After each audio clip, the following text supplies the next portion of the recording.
Hello नमस्कार, जय हिंद, वंदे मातरम। आप देख रहे हैं जियो न्यूज और हम आपके लिए लेकर आए हैं देश दुनिया की, आपके राज्य शहर की सिलेक्टेड काम की फटाफट बड़ी खबरें। लेकिन उससे पहले यदि आपने हमारे चैनल को सब्सक्राइब नहीं किया है तो चैनल को सब्सक्राइब करके बेल नोटिफिकेशन ऑन करें और इस वीडियो को ज्यादा से ज्यादा लाइक और शेयर करें। बड़ी खबरें देखने से पहले आपके लिए आज का सवाल, प्रसिद्ध ऐतिहासिक स्मारक ताजमहल भारत के किस शहर में स्थित है? Option A Jaipur, option B Agra, option C Delhi और ऑप्शन डी मुंबई। इस सवाल का जवाब हमें कमेंट करें और आप किस राज्य और शहर की ज्यादा खबरें देखना चाहते हैं हमें कमेंट करके बताएं ताकि हम आपके राज्य शहर की ज्यादा खबरें दिखा सकें। चलिए अब देखते हैं आज की फटाफट बड़ी खबरें।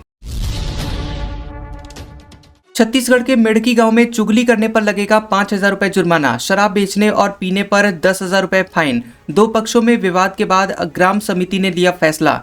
छत्तीसगढ़ के बालोद जिले के मेडकी गांव में अब चुगली करने पर 5,000 रुपए का जुर्माना लगेगा। ग्राम समिति की बैठक में सर्वसम्मति से निर्णय लिया गया है। तय हुआ है कि सार्वजनिक या फिर व्यक्तिगत रूप से किसी के खिलाफ चुगली करने पर 5,000 रुपए का जुर्माना लगेगा। वहीं पहले से ही शराब बेचने और सार्वजनिक स्थान पर शराब पीने पर 10,000 रुपए का जुर्माना लगाया जाता है। दरअसल जिला मुख्यालय से करीब 3 किलोमीटर दूर स्थित मेडकी गाँव में कुछ सप्ताह पहले चुगली के कारण दो पक्षों के बीच विवाद हो गया था। चौक चौराहों पर बैठक करके की गई आपसी टिप्पणियों और एक दूसरे के खिलाफ की गई बातों ने माहौल को तनावपूर्ण बना दिया था और जिसके बाद ग्रामीणों ने सामूहिक बैठक बुलाई थी।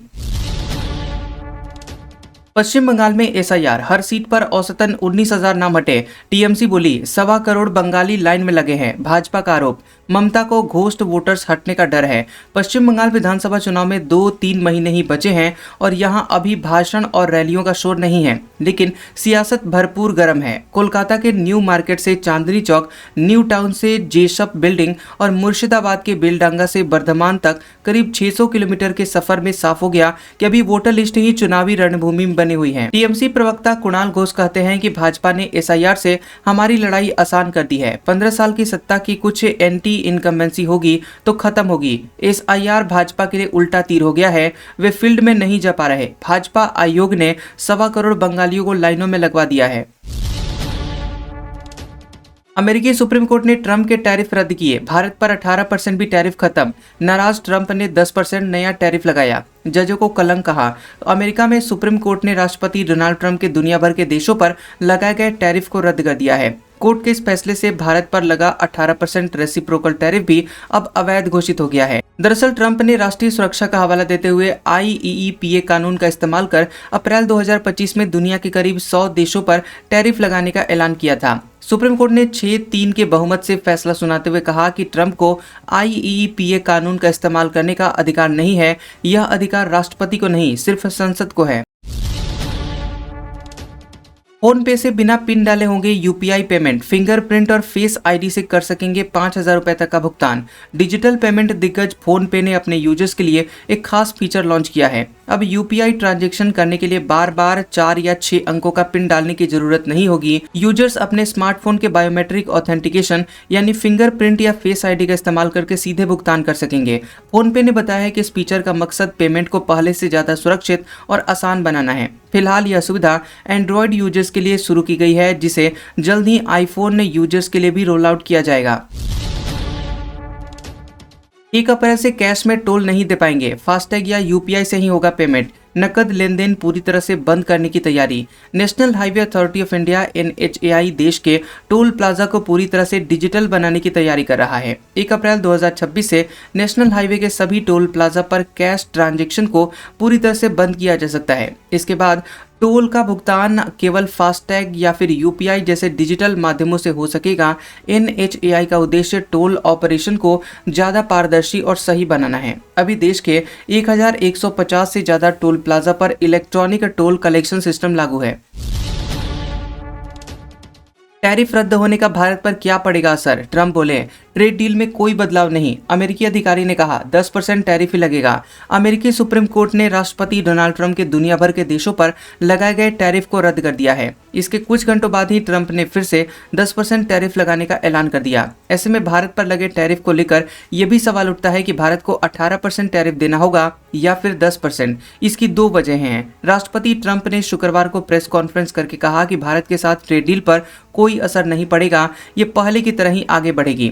बीबीसी की रिपोर्ट के मुताबिक व्हाइट हाउस के एक अधिकारी ने बताया कि ब्रिटेन, भारत और यूरोपीय संघ समेत अमेरिका के साथ व्यापार समझौते करने वाले देशों को अब धारा 122 के तहत 10% वैश्विक टैरिफ का ही सामना करना पड़ेगा, न कि उस टैरिफ का जिस पर उन्होंने पहले बातचीत की थी। ब्राजीली राष्ट्रपति ने पहलगाम आतंकवादी हमले की निंदा की। भारत ब्राजील में क्रिटिकल मिनरल समझौता। पीएम मोदी बोले 5 साल में 20 अरब डॉलर व्यापार का लक्ष्य।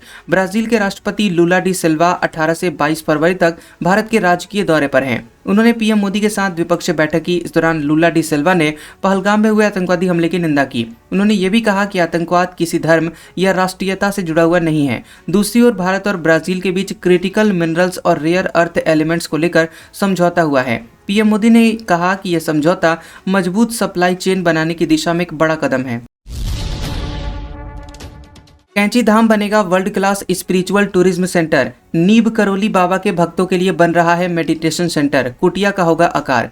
नीब करौली बाबा की तपोभूमि कैंची धाम में आने वाले श्रद्धालुओं को अब ध्यान और साधना के लिए समर्पित स्थान मिलेगा। मंदिर परिसर से लगे हुए पर्यटन विभाग की भूमि पर मेडिटेशन सेंटर का निर्माण किया जा रहा है। यहाँ भक्त शांत वातावरण में बैठकर ध्यान कर सकेंगे और आध्यात्मिक अनुभव प्राप्त कर पाएंगे। मेडिटेशन सेंटर का निर्माण लोक निर्माण विभाग PWD द्वारा किया जा रहा है। यह केंद्र करीब 900 वर्ग मीटर क्षेत्र में बनाया जा रहा है और इसे हट यानी कुटिया के आकार में विकसित किया जा रहा है ताकि प्राकृतिक और आध्यात्मिक वातावरण बना रहे। हरियाली और शांत परिवेश के बीच तैयार हो रहे इस केंद्र में एक समय में लगभग 30 श्रद्धालु बैठकर ध्यान कर सकेंगे, जिसका डिजाइन इस तरह से तैयार किया जा रहा है जिससे श्रद्धालुओं को एकाग्रता और शांति का अनुभव मिल सके। खजुराहो में मंत्री के भाषण पर पर्यटकों की हुटिंग, गो बैक के नारे लगाए। इटालियन कपल बोला, हम डांस देखने आए थे, स्पीच सुनने नहीं। विश्व प्रसिद्ध खजुराहो नृत्य महोत्सव शुक्रवार को शुरू हो चुका है। हालांकि पहले ही दिन मंच पर ऐसी परिस्थिति बन गई जिसने दर्शकों को हैरान कर दिया। दरअसल शुभारंभ समारोह में संस्कृति मंत्री धर्मेंद्र सिंह लोधी भाषण देने के लिए मंच पर पहुंच गए। शाम के 6:30 बजे का समय तय था, लेकिन मुख्य अतिथि और अन्य मंत्री देर से समारोह में पहुंचे। दर्शक दीर्घा में बैठे देसी और विदेशी पर्यटक लंबे समय तक इंतजार करते रहे और समारोह लगभग 2 घंटे की देरी से शुरू हुआ, जिसे कई लोगों का धैर्य जवाब दे गया। और देरी से शुरू होने के बाद भी मंच पर कलाकारों ने प्रस्तुति देकर महोत्सव की भव्यता बनाए रखी। दर्शकों ने रंग बिरंगे नृत्यों और सांस्कृतिक कार्यक्रमों का आनंद लिया। केंद्रीय मंत्री नड्डा ने सोलन में नई वैक्सीन लॉन्च की। टिटनेस डिप्थीरिया से मिलेगी सुरक्षा। बोले, भारत ड्रग्स, दवाइयों और वैक्सीन बनाने में वर्ल्ड लीडर बना। केंद्रीय स्वास्थ्य एवं परिवार कल्याण मंत्री जेपी नड्डा ने हिमाचल प्रदेश के सोलन जिला स्थित केंद्रीय अनुसंधान संस्थान CRI कसौली में नई वैक्सीन लॉन्च की है। उन्होंने CRI में टिटनेस और एडल्ट डिप्थीरिया TD वैक्सीन का शुभारंभ किया है।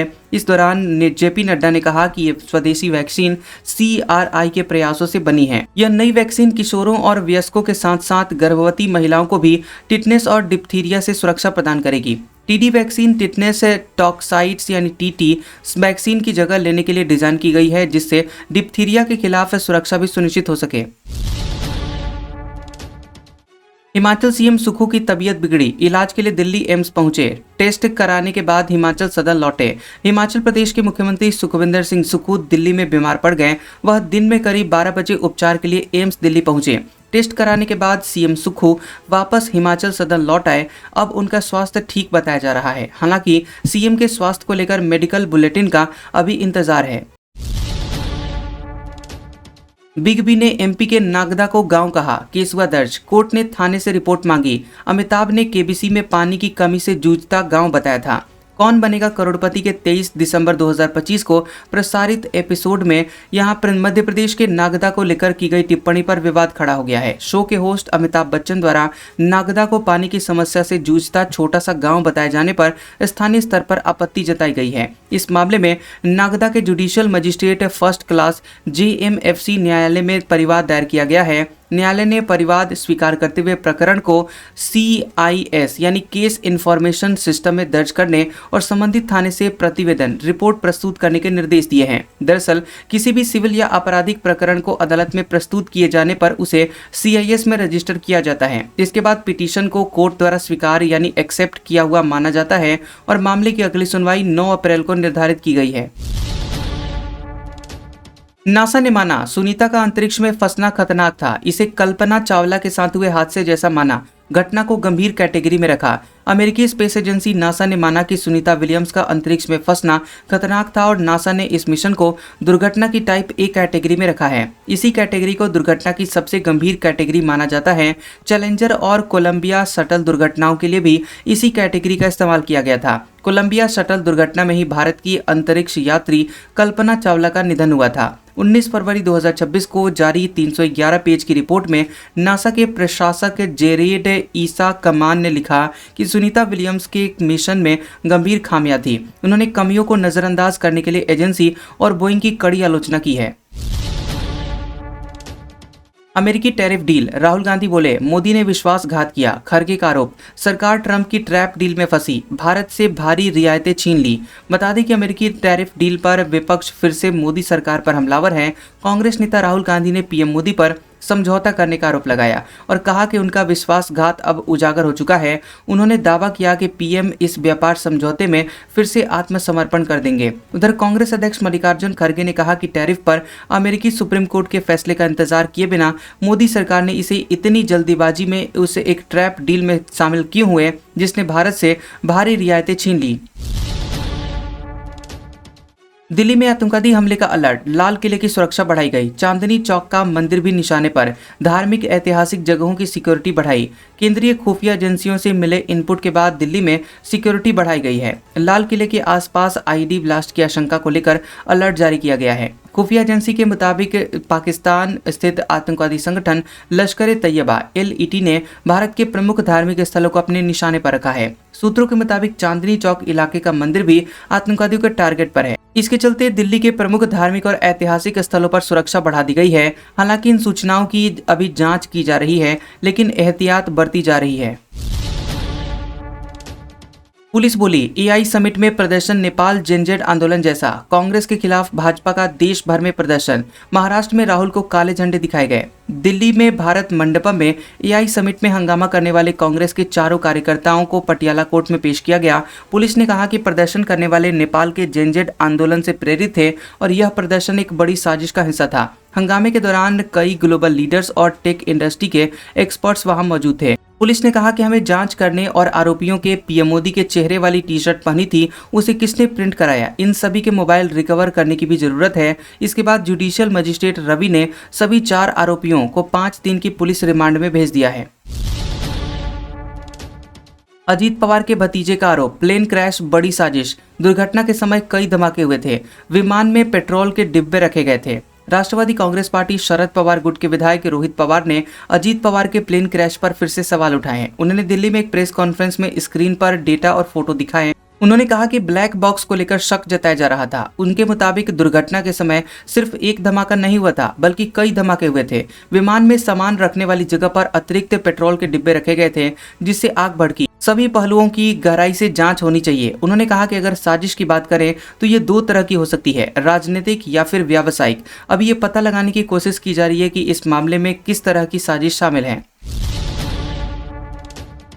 बजट सत्र में पेश हो सकता है धर्मांतरण संशोधन विधेयक। 9 राज्यों की स्टडी से बना ड्राफ्ट। धर्म बदलने से 60 दिन पहले देनी होगी जानकारी। छत्तीसगढ़ विधानसभा का बजट सत्र 23 फरवरी से शुरू हो रहा है।